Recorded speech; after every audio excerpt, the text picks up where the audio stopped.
En la primera invasión alienígena, casi nos destruyen. Y van a volver. Hay grandeza en ti, Ender. El mundo te necesita. Has nacido para esto. Ves las cosas de un modo que los demás no podemos. Solo tú puedes entender al enemigo. Tú serás el elegido para salvar a la humanidad.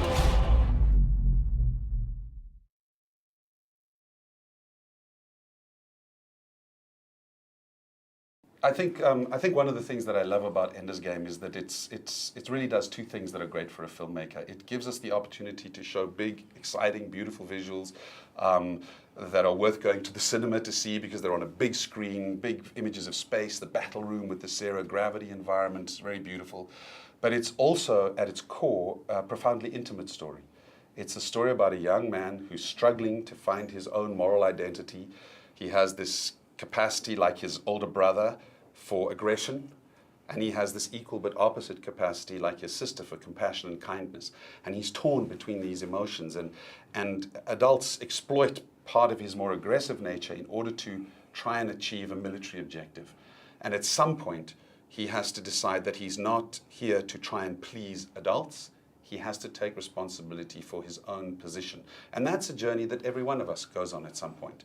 I was drafted when I was 17 into the military, and I was very naive, and adults have always sold war to young people as a place where you will be a hero, you will learn to be tough, you will have excitement. You will almost think of it as a game, which is the theme of the movie. And of course, war is not a game.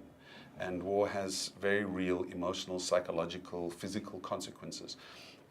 So all of these ideas, the opportunity to make big, beautiful visuals, the opportunity to have an intimate character study, really drew me to the project, and I hope we've achieved that in the film. Hay mucha ciencia ficción en el cine, pero algunas veces, casi siempre, es algo así bien divertido y nada más no tienes que pensar en nada y vas ahí en el verano nada más a quedarte, salir del calor. Y otras veces ciencia ficción es demasiado seria y muy fría.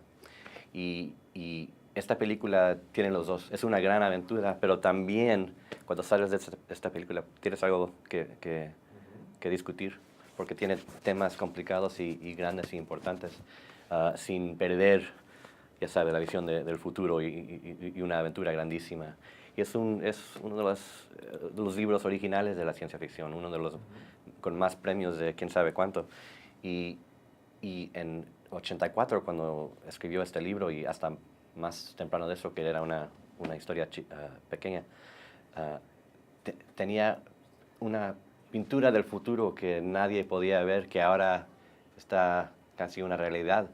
Los juegos, la idea de la guerra a la distancia, que la estás viendo en la televisión casi, que tienes pilotos ahí trabajando desde Las Vegas y están volando cosas en Afganistán. Así que eso es una cosa original y el público ha visto de todo. Ya saben cómo casi cada historia ya te pueden decir, así se va a acabar. Y este libro todavía tiene unas cuantas sorpresas si nunca lo has visto o leído.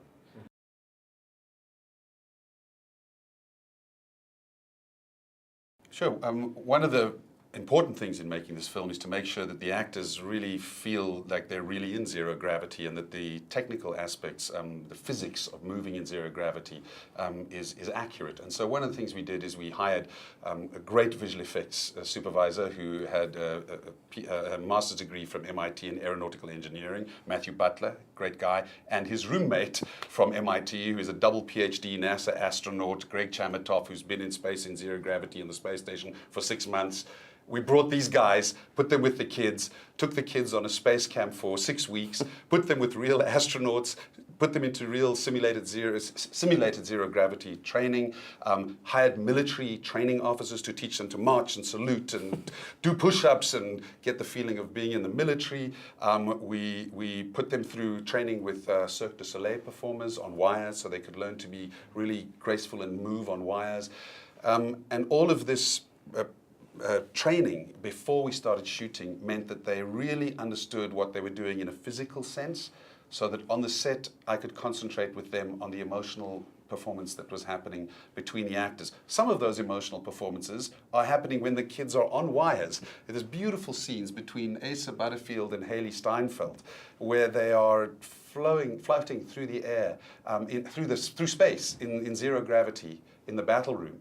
And actually, it's quite romantic and balletic, and the way they swing out as she swings him into the star. And I hope you put all these visuals underneath.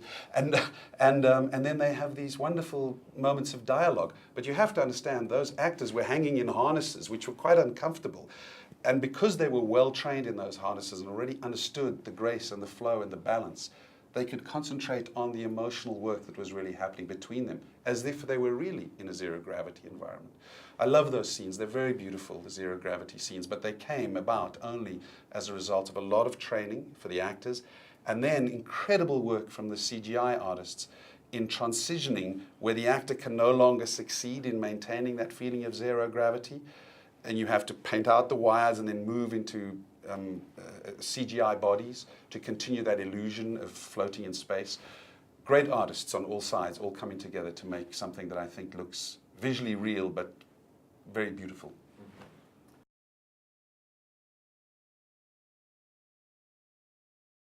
Luckily on this movie, neither were hard. They were all fantastically collaborative.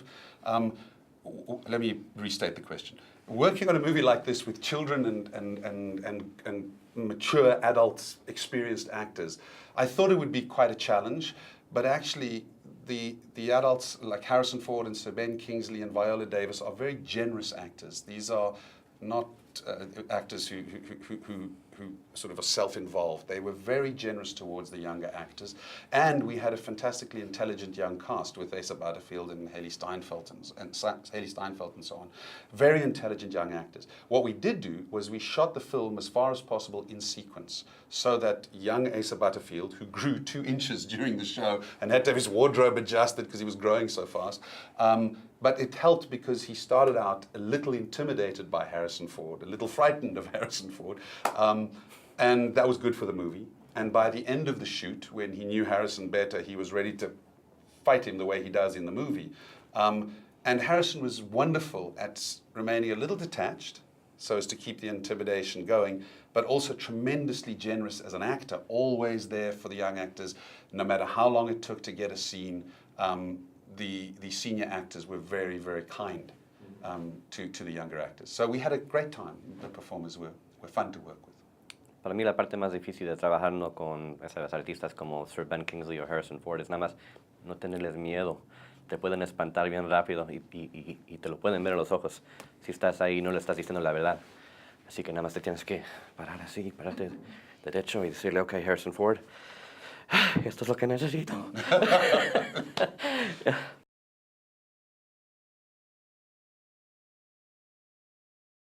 Well, for me, there are 3 key themes that I think are interesting. Leadership, and what makes a good leader. The second one, my own need to examine myself and my own nature to define my own morality, given that each individual has within them the capacity for great kindness and the equal but opposite capacity for aggression and violence. And how do we find our own moral compass in a world like the military, where sometimes our aggressive nature is being encouraged, and at some point we have to take responsibility for our own nature and not blame anyone else. And then also the third theme that I really like is the way that games and reality are beginning to merge and blur in our world. The way we play video games, or we watch war on the news and on TV, or we use drones in drone warfare, and we become more and more detached from the actual battlefield. And does this mean we are less and less aware of what real war is?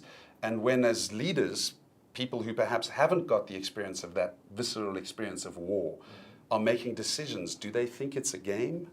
And in some ways, it kind of is, because you have to strategize from a high altitude and not get too involved. But on the other hand, if you don't understand the real impact of a bomb falling or a bullet being fired, perhaps you rush to war too soon. So these wonderful ideas, themes, I hope have translated into the film, but also in a world that what we try to do in a way with the film is seduce the audience with the fun and the games and the beauty and the big visuals. And then at some point there's a twist which says, oh, this may not be a game. Y para mí la idea que en mucha ciencia ficción los enemigos, los extraterrestres, nada más son monstruos. Y en este libro, Ender tiene que entenderlos un poquito mejor. Y como dice en el libro, cuando entiendes a tu enemigo, lo amas un poco porque lo entiendes. Así que la idea que no es tan sencillo, que tal vez algunas veces tu enemigo no es sencillamente un monstruo. Es un tema que no he visto muchas veces en ciencia ficción y me encanta eso. Si triunfas, te recordarán como a un héroe. Está abandonando a toda su flota. Está al mando. Ya no hay quien le detenga. En 3, 2...